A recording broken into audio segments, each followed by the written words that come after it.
welcome to NimeGrow podcast. Yeah, guys. So NimeGrow. Is it NimeGrow or NimeGrow? It's like Nime. So hi everyone, my name is Joshua Musau. Welcome to episode 3, where we've been talking about growth.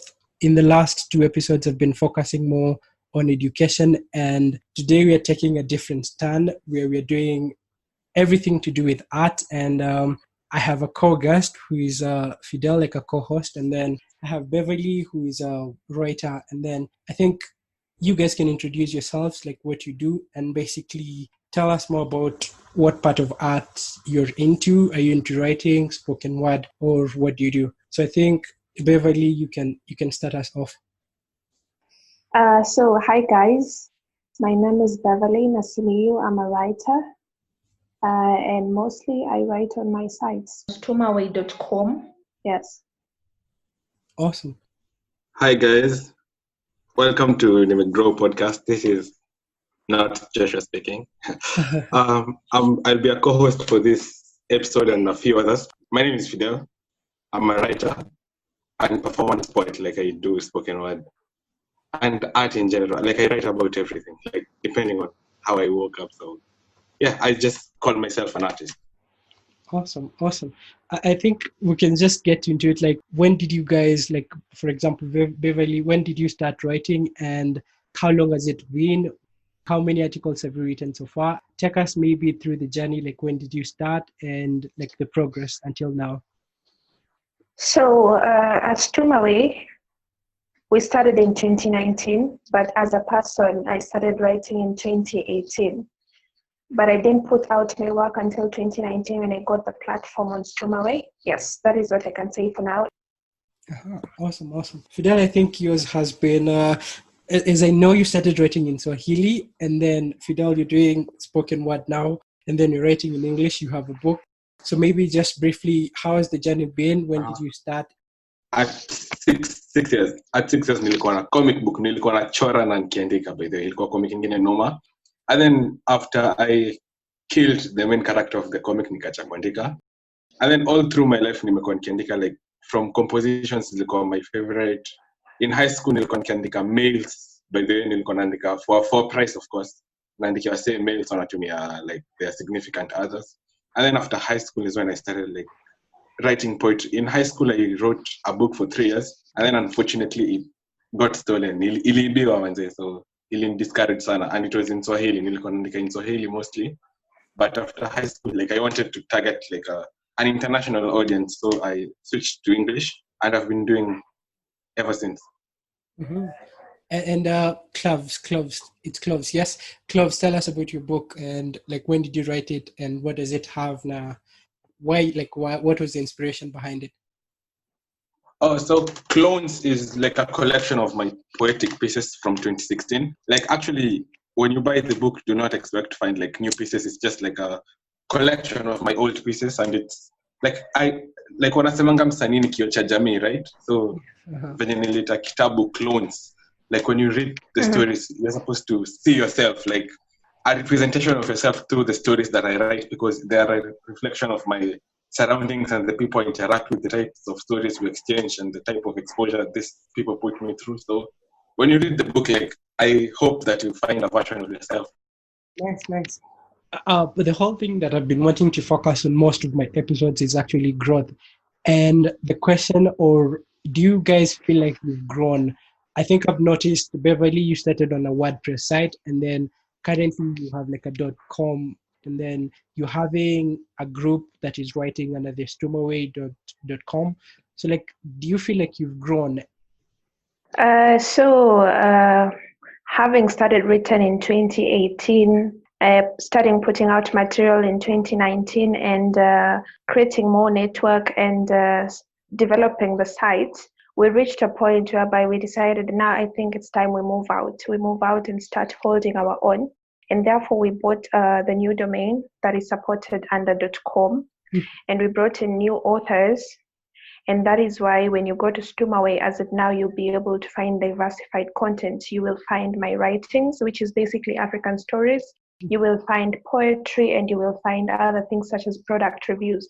So it is good change. And I think it got to a point whereby we thought, yeah, I think it is time we grow. It is time we move out. We become bigger people. Just staying with you on this, so in that case, how do you rate growth, or how do you measure growth for yourself?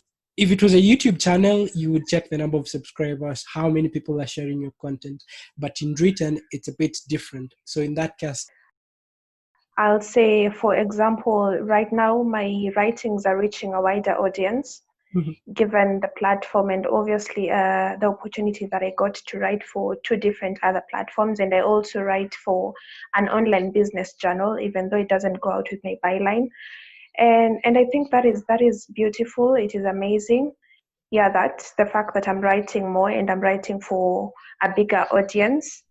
And I'm getting people coming and giving me opportunities such as for writing with them and writing for their platforms. So I think that is growth for me. Awesome. Fidel, how do you measure growth in your side? And then you can bring in the part of I know you have an experience internationally, like in Europe. How do you measure how you're growing? If I read some of the things I used to write maybe when I was 16, 17, and the kind of things, I think I measure growth in terms of the themes I address. When I was maybe 17 to 18 there, I was just writing mostly about love poems. Now I write about more serious issues. I write about maybe things that affect the young people, the education system, politics, racism. And in terms of comparison, maybe I measure growth when I was in Kenya. I think only maybe just Kenya. I just wrote pieces for Kenyan audiences, right? But when I came here, of course, you find that the things that affect Kenyans, it's very rare. You find they affect people here. So I had to write pieces that people relate to here, the state of the town. It's called pitch. So I write things that people can relate to, and the way I articulate my words and the comfortability of how I do it is how I measure my growth rate, and numbers, of course. Yeah, of course. So Beverly says that writing is an act of faith and not a trick of grammar. I think this is one of the the most interesting tags I've found already. So could you what do you mean by this? It's an act of faith and not a trick of grammar. What does this mean for you? So when we say that writing is an act of faith and not a trick of grammar, faith is a big word by itself. Faith encompasses trust and belief in something that is greater than yourself as a person. And so when we come and bring writing into it being a matter of faith, I just mean it is an issue of trusting the process, an issue of taking it upon yourself to go towards your passion, to put in the time, put in the work, and having the hope of reaching your goal and achieving your results. And so that basically is what writing is when I mean that it is an act of faith. It is believing in yourself and daring to go for what it is that you believe in. Just to ask, this is something I've been thinking as well. Are people born writers, or they pick it up at some point in life? When does somebody realize that actually I can write? Personally, I would say that writers pick it up somewhere. It is something that you pick up. Mm-hmm. I was brought up in a family where my mother is a teacher, my father is a teacher, my mother teaches English, so I was surrounded by a lot of books. And I didn't exactly find the interest to write at a young age. I picked it up right after high school, and this came after reading so much, after seeing so much happen around me, and I thought, why not do something about this? And the only way I knew how I could do that is by identifying the one thing I'm good at, and that is writing. So I started to write. It is something that I picked up. And I kept thinking, if I wasn't born into a reading family, if my parents weren't teachers, I don't think I would have become a writer. So it is definitely something that you pick up and not a talent that is born within you. Nice. Fidel, what's your take on that? The question of writers born or they pick it up is almost the same as, do people get born leaders or do they pick it along the way? For me personally, I think when someone is born, they have a lot of creativity, right? And then as you grow up, you'll start finding something that makes you feel comfortable, because you find that when you're growing, you have like a lot of talent. Like you can do like a lot of things: sports, drawing, painting, writing, dancing, and like when you grow, you find like the most comfortable way to express yourself, and you pick it. And that for me was writing. So I think everyone is born creative. They have like a creative gene inside of them, if that's biologically correct, and then they choose the one that expresses themselves the best, and like they take it up and continue with it. Yeah. Nice.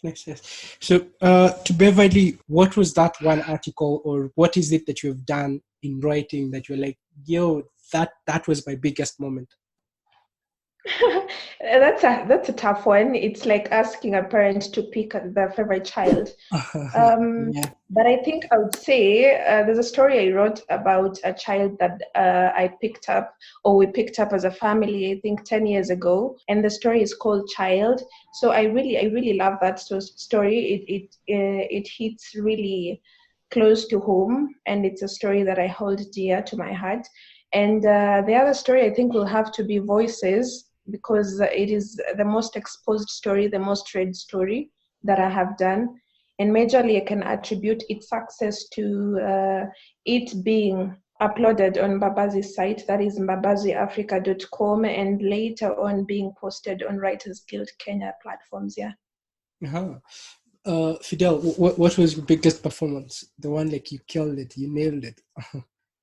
Oh, I have like several of those, but in terms of writing, I think my best highlight was the first time like a poem of mine got past 10,000 views.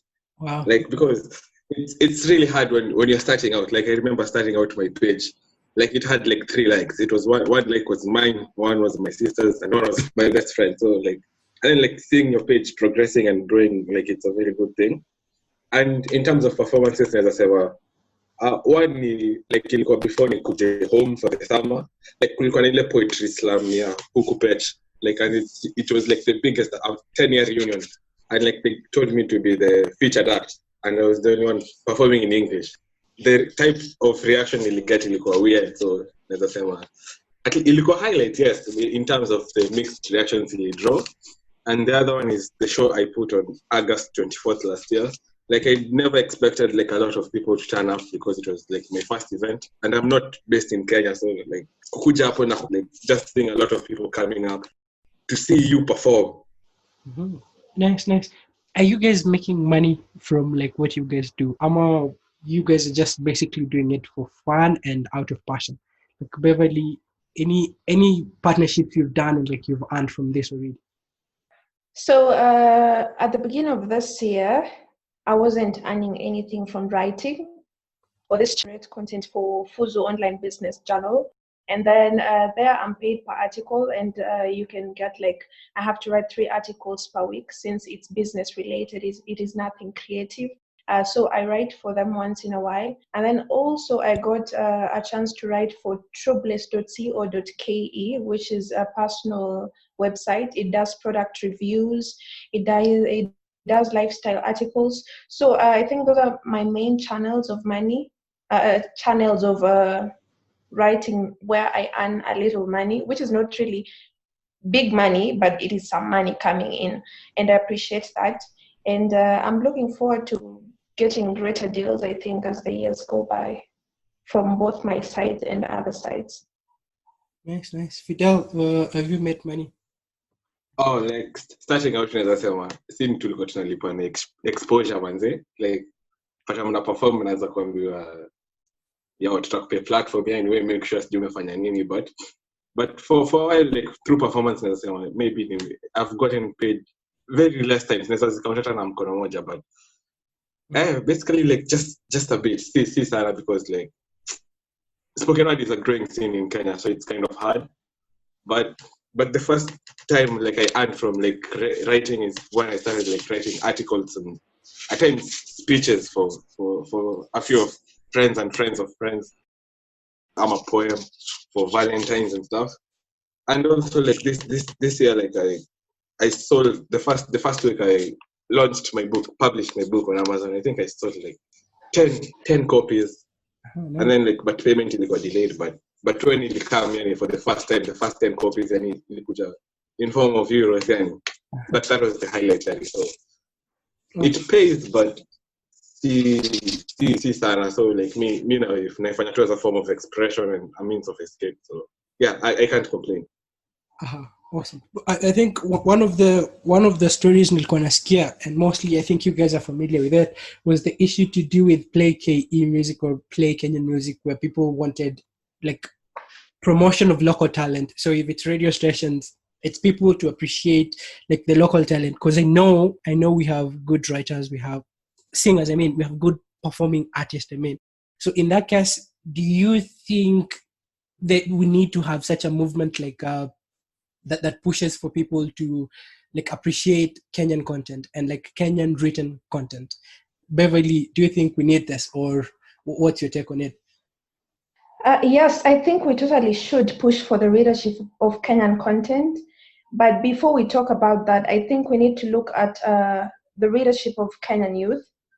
And then also we need to look at the marketing strategies that we're employing in selling our content as Kenyans. And then after that, we should look at the quality of material that we're putting out there, because good quality will sell itself and authentic quality will stand the test of time. But finally, we have to look at how we package ourselves and how we brand ourselves as authors, because this will determine or influence the kind of reception that we will get out there. So after we have done all this, now we can go back and start saying, let's tell people to consume Kenyan content, to read more of Kenyan content. Yes. I see. Fidel, you have like a test of the European side and the African side. So in that case, how are Europeans, or like in the European countries, how are people appreciating art, and on the comparison between the European and the African way and the Kenyan way specifically, and not just spoken word, the written and like all types of performances and art in general? For me, like in comparison, as I said, well, like Europeans tend to support the arts more, in the sense that like huku, like everyone, for example, like books utapata kama ni Kenya wase watataka sites za ku maybe get nini yako free ama ku pirate, but utapata hapa ni like wase wanataka ku support, like wanataka ku support art yako. So the first time like I ordered copies of my book, like I wanted to give someone, like a friend of mine, like as a gift for free, but aliinsist, yani alikataa kuchukua free, akasema like lazima buy. So like she had to like pay me. Hata utapata more people, like the kind of books they read, they buy them legally online, like, but utapata kama mimi Mkenya najua sites zote za get zote free, unaget. So in terms of supporting arts, like we have a long way to go, yani like we need to want to buy music, because utapata sio nataka kuenjoy content yako, but ikifika ni place ya kulipa kiasi wana feel umewagonga, unaget, like wanataka tu kuenjoy content yako free, wataki kujua pay bills Amuli spend how much could put that content out there. So nasema we have a long way to go, but we're eventually getting there. Like kuna manini mob sahi, at least kuna ma events mob, at least wase wanalipa. That's why I prefer live performances to like the recorded performances. So I believe live performances like give life and do justice to the performance as opposed to recordings, because emotion haiko, audience haiko. So Nice. I know there's some challenges. There's this feeling of you're not like yet there, you're kind of afraid. Have you people gone through like you're afraid of getting your content out there, or it can be different kinds? For example, like Beverly, I know some of the articles that you write are like self-reflections. Do you feel kind of scared sometimes to get it out there, like what people will think about you? Or what are some of your challenges you've gone through so far until like now? So when I started out, obviously there's that fear or that hesitation, whereby you start asking yourself, what will people think of me when they read this? Is it good enough? Because you're going to meet different kinds of people, writers that are better than you, people that think you're seeking attention through the things that you're writing or expressing in your articles. But once you overcome that, you get to the other side.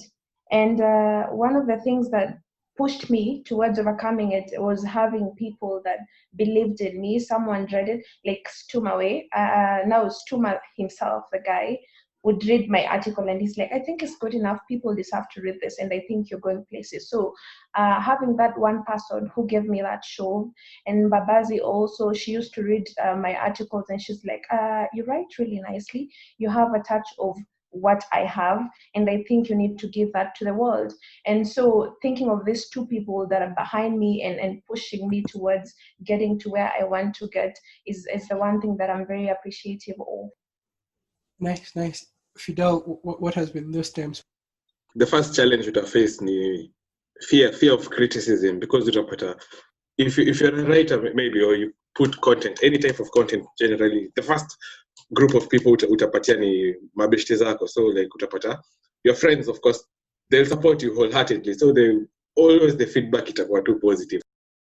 First time we'll go to like a more bigger platform, like where nobody knows you, nobody cares about your feeling, and the situation is the same. Huku utapewa like real time criticism, like kuna criticism utapewa, utastay up for days, yani utasikia hadi kulia, yani utacontemplate kuquit nini. But challenge of course ni once you get over the fear of not being good enough, like just continue being consistent, like utapata ni growth.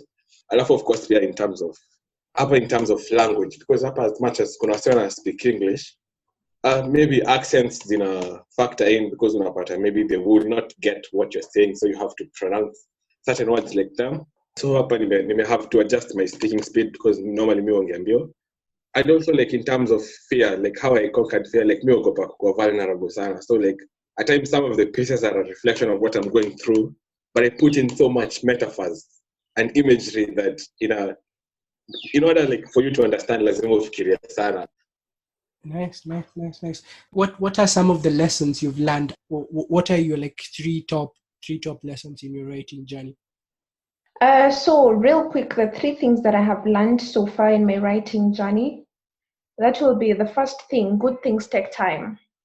And the moment someone understands this, that is the moment they will put in the work and trust the process and eventually get the results they're looking to attain. The second thing, whatever you want, you can have. It does not matter how expensive or how big it is or how outrageous it seems to the eyes of other people. But whatever it is that you want, as long as you focus on it with all that you've got, you will get it. And then the third thing, I'm a big believer in destiny. And I believe that eventually, in one way or the other, depending on whatever path you've taken, you will end up where you're supposed to be. So just do your thing, and someone will see it, and eventually you will get all the acclaim that you deserve. Yeah. Nice. That's good. I think one of the most important parts you've said is the one that good things take time, which is something like everybody needs to learn. Fidel, what has been your three top most or the biggest lessons you've learned in your journey? The first one is, do not be discouraged, yani. Like Bev has said, good things take time. So tukicheki nini zako do numbers. Do not focus on the numbers. Do not be there for the fame or the money. Just be there for yourself. Second one, like waiting for inspiration is a form of procrastination. Like we see, to me, lack of inspiration as an excuse to be lazy. Like where andika tu craft yako. And the last one, like, has been my biggest challenge, like writer's block. Like how you get over it is kumajura kumelala alafu uamshwe na some weird voice kwambia yo writer's block yako imeisha, so come and write. Like how you get over writer's block is you sit at your keyboard and type one keystroke at a time and get over it physically. Like we andika hata ukiwa na writer's block, just type 2 sentences per day, 2 sentences per hour. Like eventually utapata tu get over it. Like those are the 3 takeaways we get. Awesome. I know like there is need for us to support each other, and I know you as writers and performing artists, you have other people who are doing a good job. What are those 3 people, if you're given a chance, you would actually tell them that, hey, you're doing a good job? No, this is a hard one. I know like 5 people who are doing good jobs at whatever they're doing. But I would say Kimathi Makini. Kimathi Makini, he's a Kenyan writer. His blog is titled youngdoc.wordpress.com. If you have read Yusuf K. Dawood, He's a Kenyan writer also, but a surgeon also. He's more of the same. He's a writer and a doctor, but now that he's still in school, he still falls under the same category. So yeah, him, Kimathi Makini, youngdoc.wordpress.com. Awesome. Fidel, who would you tell that they're doing a good job? It can be anywhere, like anyone.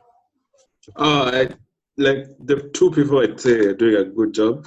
Like one is called Laura. She's a friend of mine. Like her website is straightouterkenya.com. Like she puts like a lot of interesting content out there, and she's about to start a podcast. So like watch out for that. And the second one is lilianmora.wordpress.com. Like I'd say she's the most read person I think I've ever had a chance to interact with. Like you will mention any book, her blogs mostly talk about her insecurities, her experiences, and she has guest blogs every week. So I think she's doing a really great job. Like I'm a huge fan. So those are the two people that I think are doing a good job. Like basically, yeah. I think I would say from my end, I would say the name of the blog is kinasisi.blogspot. I don't know who writes it, but what I know is like I know the author, like I know the story because I've been reading most of the articles. I never miss like any. So I think that's it for today. That's it for our episodes. Maybe lastly, where can we find your content? So Beverly, where can we get your content and maybe social media? My content as of now is available on stumaway.com. Those are my personal stories. You will find them there. But you can stumble over my stories all over the place. I'm sharing my content with a lot of writers also because I'm in different writing groups. I'm in different platforms. On social media, you can find me under the name Juliana Nasimiyu. That is also my writing name, Juliana Nasimiyu. Yes, and my email, obviously, it's beverlynasimiyu92@gmail. Awesome. Cool. Yeah. Fidel, how can we reach you or how can we find your content? So basically, like I have a book out. It's on Amazon. It's called Clones, like we mentioned. So there's a by Apple, and yeah, piece of advice like follow me on social media. Don't follow your heart. Follow me at Ash Fidel. Yeah. Everywhere, like basically like everywhere. Twitter, Facebook, not it's called Facebook, Instagram. Like I post some of my pieces there. Mm-hmm. And yeah, you can connect with me, shoot me a DM, like invite me to write at your blog performance, invite me to write a diss to your ex, like yo, like nitaandika nini kali by there. So yeah, basically it. And I'm also yeah. Awesome. Thank you very much for your time. Thank you for sharing your growth journeys with us. I think we have learned quite a lot in terms of art. And this is a conversation we want to keep growing. We want people to share mostly about their growth. We're not just talking about education, as I said, we're now into art. And next year I'll be talking to like spiritual growth as well. So I have a couple of nice sessions coming up along. So please follow us on social media. We are at NimeGrow Podcast. It's all over. It's on YouTube. We are on Twitter, and then we are on Anchor as well. So please follow us, subscribe to get live notifications, and then until next time. See you. Keep growing, and of course share your growth story with someone else. It might lift them up. So thank you, and see you next time.